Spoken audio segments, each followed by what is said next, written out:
Yes.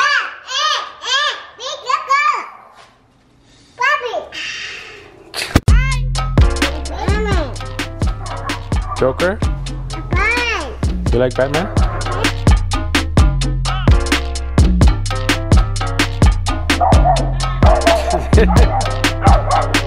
Nojan for 2.5 please. 2.5 no limit. What was the name one more time? Nojan. N-O-J-A-N. N-O-K-A-N. All right. It's a J. N-O-J-A-N.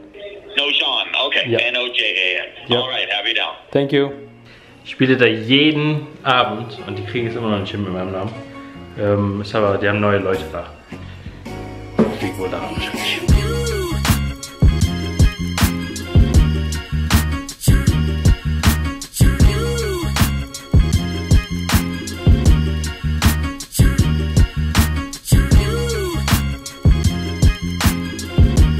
Ich bin voll ausgeschlafen, topfit.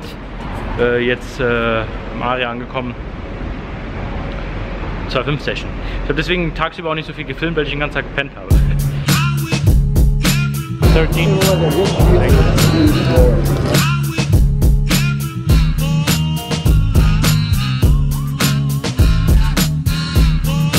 Come on in.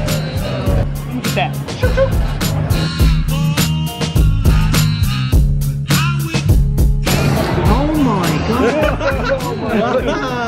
Kurze Pinkelpause, Leute. Tisch ist eigentlich scheiße, aber wir haben einen guten Fisch am Tisch, der gerade Pause macht. Also der hat seine Chips liegen lassen. Wir mussten ihn überreden, dass er seine Chips da liegen lässt. Der wollte eigentlich aufstehen und schnell duschen gehen. Der hat hier ein Zimmer im Aria. Und ja, wir meinten, du hast 1,5 Stunden Zeit. Die ganze Zeit Sidebets mit seinem Nachbar gemacht. $25. Er meinte, Bube 7 oder 2. Wenn eins der Karten am Flop auftaucht, dann gewinnt er die $25 und wenn nicht alle anderen Karten, dann gewinnt sein Nachbar die 25. Und der Nachbar hat 4-mal hintereinander $25 verloren und dann meinte er, dass er nochmal um $50 wetten möchte. Und die Hand war richtig sick, denn er hatte Pocket 7er, also der Nachbar hatte Pocket 7er und der Kerl hatte Pocket 2er und am Flop kommt ein Bube. Also hat er in der Hand auch nochmal $50 verloren. Wie gesagt, der Tisch ist okay, es sind viele Regulars am Tisch, ich weiß nicht, ob ich Table changen werde oder nicht. Mal gucken, ob der Kerl nochmal zurückkommt. Ja.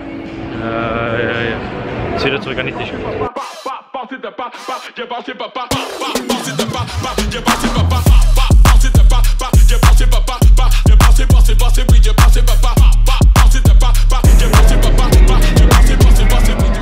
Mega frustrierende Session, Leute.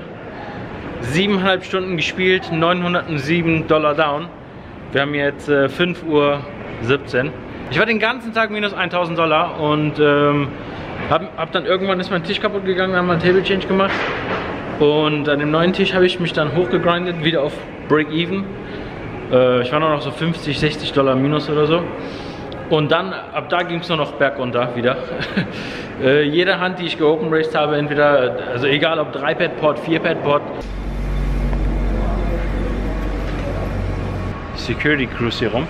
Jetzt nochmal schnell Hands and Bands. Eigentlich war die Session nicht so schlecht, außer dass wir jetzt $920 verloren haben, aber habe ein paar Hero Calls ausgemacht. Also ich habe gut gespielt, aber die Karten sind halt einfach alles gegen mich runtergekommen immer.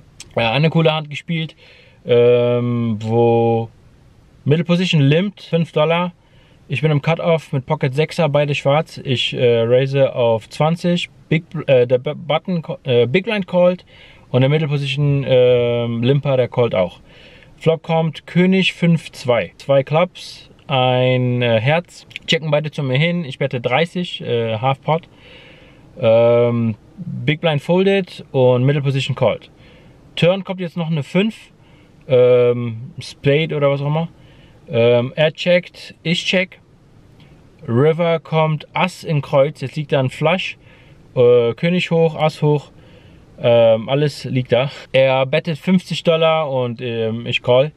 Also ich habe kurz nachdenken. Ich war eigentlich, so wie die Session halt lief, wollte ich eigentlich direkt Autofold machen, aber da musste ich dann kurz mal nachdenken über die Hand und habe dann zum Glück noch einen Call gefunden. Habe halt gedacht, dass wenn er die 5 hätte, hätte er wahrscheinlich größer gebettet und wenn Wenn er tatsächlich mit dem König am Flop gecallt hat, warum sollte er jetzt nochmal River betten mit dem Ass und dem Flush und ein Pipapo? Kann natürlich Flush Draw haben, aber dann hätte er auch wahrscheinlich größer gebettet. Ein Ass würde er auch wahrscheinlich nicht mehr betten, denn würde dann ein schwaches Ass haben und also war einfach fishy. Ich habe den Call dann gemacht. An den zweiten Hero Call kann ich mich nicht mehr erinnern. Aber ja, trotz Hero Calls und so weiter sind all meine Value-Hände leider kaputt gegangen. Ich habe mehrere Male Kings Preflop gedreibettet und so, alle verloren. Ass König Preflop gedreibettet auf $125 und der Limper called. Da gab es einen Limper, einen Raise, ich re-raise. Der Limper called, der Raiser folded. Flop kommt Ass 7-2, Rainbow. Er check called, meine Bet, ich weiß gar nicht mehr wie viel. Turn geht check und River call ich seine Bet. River bettet der irgendwie so $175 oder so. Er zeigt mir dann Ass 2. Hat damit Ass 2 Preflop gecallt. Out of Position gegen 2. So richtig dumme Hände habe ich auch verloren, muss ich sagen. Ach ja, ich habe auch noch Turnier gespielt und da sind wir auch noch $20 minus. Bin ich auch noch Bubble geworden da. Da gab es glaube ich $250 für den ersten. 4 wären in the Money gewesen. Und ich bin 5. geworden. Also heute nicht so mein Tag. Und ich glaube, overall sind wir auch minus jetzt für die Woche. Aber die Woche ist ja noch nicht um. Jetzt habe ich schon wieder das gleiche Problem, Leute. Denn wir haben jetzt 5:30 Uhr. Ich bin wahrscheinlich um 6 erst wieder im Bett. Der ist einfach gegen ein Schild gefahren hier mit seinem Chrysler oder was auch immer das war. Ja, jetzt sind wir also 6 Uhr wahrscheinlich wieder im Bett. Und dann muss ich zusehen, dass ich heute Mittag wieder ein Mittagsschläfchen machen kann, damit wir Freitag noch eine Session spielen können. Und dann weiß ich nicht genau, ob wir Samstag auch noch mal spielen kommen können, denn am Sonntag fängt meine Frau ihren ersten Arbeitstag, hat 2 Jahre Pause gemacht und da ändert sich mein Schedule auch so ein bisschen. Also weiß ich nicht, ob ich samstags da zocken kann. Die muss um 5 Uhr morgens schon raus aus dem Haus und wenn die Kinder dann wach sind, dann möchte ich halt natürlich fit sein. Ich will ja nicht um, weiß nicht, 3, 4 Uhr morgens nach Hause kommen und dann mit 2 Stunden Schlaf auf die Kinder aufpassen den ganzen Tag. Also werde ich wahrscheinlich jetzt unter die Woche von Sonntag bis Mittwoch mehr online spielen und von Donnerstag bis Samstag dann eher live. Aber naja, erst mal nach Hause jetzt, ein paar Stunden schlafen und dann nehme ich euch morgen wieder mit. Vielen Dank fürs Liken, Kommentieren und nicht vergessen abonnieren.